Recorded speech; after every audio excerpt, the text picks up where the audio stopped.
यानी आपा कितना अहम होता है बच्चों के साथ इस इंटरेक्शन और उनको ये समझाना बताना, ख़ास तौर पे जिस उम्र में बच्चों को शौक़ होता है ना कि हमें भी आप सहरी पे उठाएं, हम भी रोज़ा रखेंगे, और किस तरह उनको समझाया जाए, इस तरफ कैसे लेके आएँ? देखिए, सबसे पहले बिल्कुल ये तो अपने घर का निज़ाम बड़ों के हाथ में होता है, माँओं के हाथ में होता है ख़ास तौर से।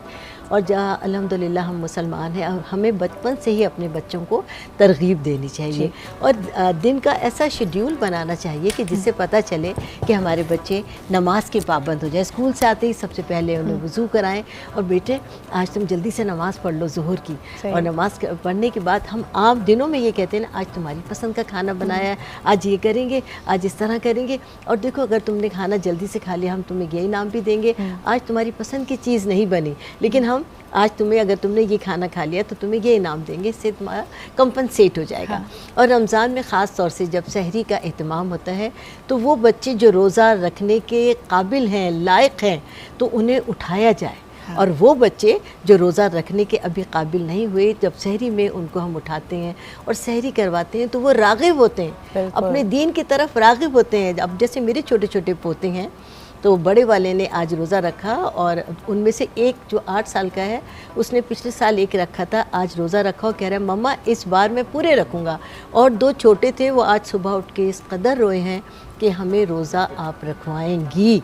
तो मैंने कहा ठीक है, अब के जो जुमा आएगा तुम्हारा रोज़ा होगा। ये एक तरग़ीब होती है। और बच्चों को कुरान, जैसे माएँ सुबह जब स्कूल फजर है तो उसके बाद नमाज के बाद बच्चों से कहें कि आज तुम आधा पारा पढ़ लो। जब सब घर वाले बैठे हैं, मसलन मैं सहरी के बाद कुरान पढ़ रही हूँ, मेरी बेटियाँ पढ़ रही हैं, मेरी बहुएँ पढ़ रहे हैं, मेरे बेटे पढ़ रहे हैं, तो वो बच्चे राग़िब होंगे और अपने घर से ये दीनी तालीम दी जाती है। यहाँ पर आपकी बात से ना मुझे बचपन की एक बात याद आ गई कि हमें जब कहा जाता था ना रमज़ान के दिनों में, उस पर कहते थे कि देखो हर रोज़े में की हालत में अगर आपने तिलावत कलाम किया तो हर हर्फ के ऊपर आपको 10 नेकियों का सवाब है।